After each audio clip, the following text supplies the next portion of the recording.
So today we're going to go over the different classification of the important regions of France.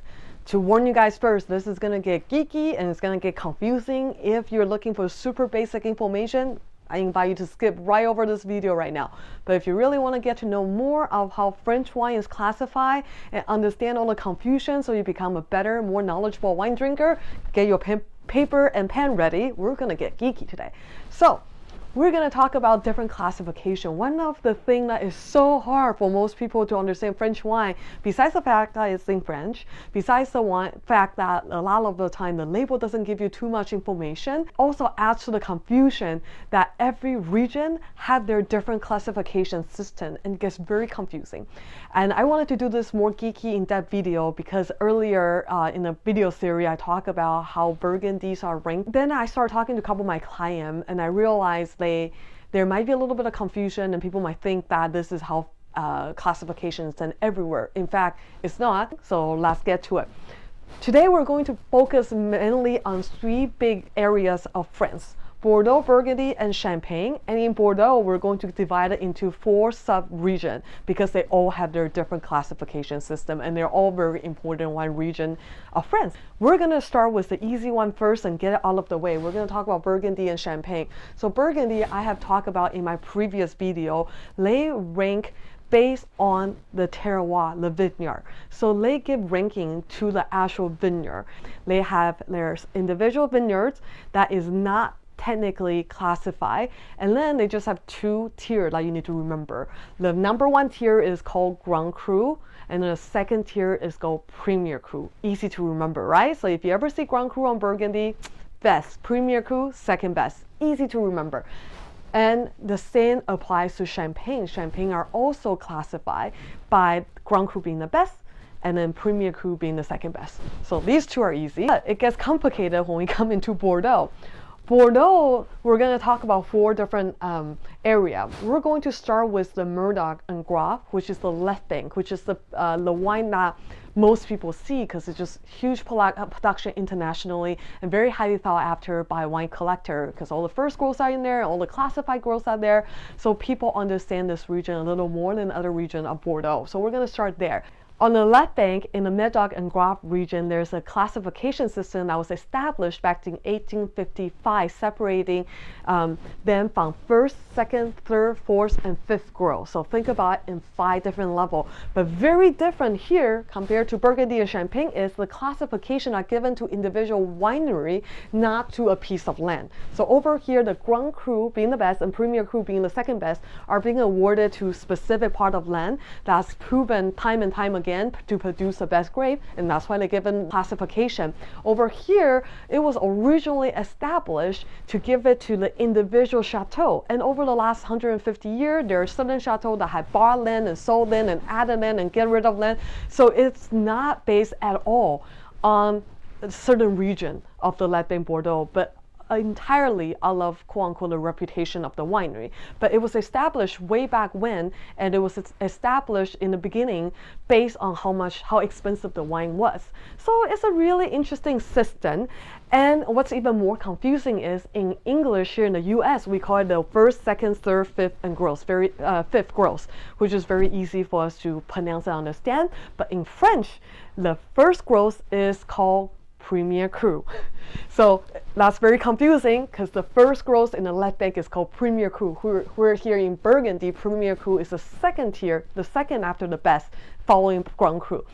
Are you still keeping track? Are you taking note? Okay, because it's going to get even more confusing from here on out. We'll show you an easy one. And then, so that was the left bank. We're going to move to the right bank now. On the right bank, there's 2 most highly thought after region. One is Pomerol and one is Saint-Emilion. We're going to talk about Pomerol first because we're going to give you a break from all the mind exploding we just did earlier.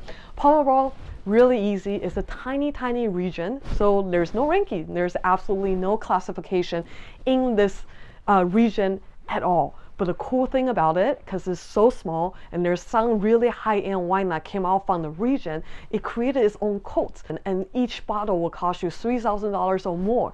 And there's no classification at all. Magic. So that's Pomerol, absolutely no classification. It's just either you know it or you don't know it. So again, that's how it establishes kind of code-like status. Now we're going to move to the other really important region of the right bank. It's the Saint-Emilion. Saint-Emilion is also confusing as heck. Compared to the left bank of Bordeaux, which established their classification back in 1855 and never changed it, besides once in 1973 to upgrade Mouton from second growth to first growth, none of the rankings ever changed in the left bank. In Saint-Emilion, they started their ranking system in 1955, which is a whole 100 year after the left bank already started doing it. But then they were looking at the left bank going, well, they never change, and it's kind of unfair because winery goes up and down, so quality goes up and down. So we're going to be progressive, and we don't keep the ranking the same, but we're going to update it once in a while. So the first update was done back in 1996, and then in 2006 and 2012 again. Here comes the problem. I understand the intention was great because they don't want a winery to be sitting at a higher ranking and just start doing nothing. It is easier to upgrade people into a higher ranking, but very, very hard when you want to take it away. So in some of those updating of the classification system, the winery that got downgraded literally started a riot to get their status back. So it's a very interesting system that I am not sure if they're going to continue to update it, because it wouldn't be fair to always upgrade more and more winery into the higher classification system and never take anyone out. So they're going through a little bit of reorganizing in Saint-Emilion as well. But let's go into how exactly they do their classification. If you follow the rule of Saint-Emilion and you're within the region of Saint-Emilion, you can legally call your wine Grand Cru. And this is very confusing, right? Because like I said, Grand Cru Saint-Emilion wine, if you learn from Burgundy first, you will think, oh my God, Grand Cru, that means it's best. It's a Grand Cru Saint-Emilion. Actually, Grand Cru classification is the lowest entry-level classification you can get in Saint-Emilion. Mind blow, right? French do not make it easy for us to understand their wine. So the second tier is, and again, not easy for people who are not in France, they call it the Grand Cru Classé. So adding the word Grand Cru Classé to it is one step up of the basic Grand Cru. After the Grand Cru Classé, so based on the base we have just Grand Cru, which sounds really prestige over here, but literally the most basic thing in Saint-Emilion. So then you get to the Grand Cru Classé with the additional Classé word added on the end. Now you're one step up. But then guess what? There's one more up, and they call it the Premier Grand Cru Classé. So it gets very confusing. And even within the Premier Grand Cru Classé, they also further divide it into Premier Grand Cru Classé Class B and Premier Grand Cru Classé Class A, and there's only 4 wineries in Saint-Emilion since the 2012 update that qualify in the Premier Grand Cru Classé Class A category. So yeah, confusing as all heck. And we're not even done. We're gonna go to our last stop. I hope your mind hasn't completely exploded at this point and you're taking good notes, because now you're gonna understand the crazy classification of the major regions of France after this. So last but not least, we have Sartène and Barsac, which is very important and very well known for their dessert winemaking. And over here, like I said, everything on the left bank here, all the classification are given to a winery, not a piece of land. We're in Burgundy and Bordeaux, so it's actually a really good divide. We can kind of divide up. So everything over here, we are given to a piece of land, whereas everything here are given to a specific winery. So same thing here in Sartène and Barsac, that the classification are given to individual winery, and they only have 3 tiers. The first tier is called the second growth. And after that, first growth of Sartène, which again in a French term is pronounced Premier Cru. So they have another level about their Premier Cru. It's called the Premier Cru Supérieur.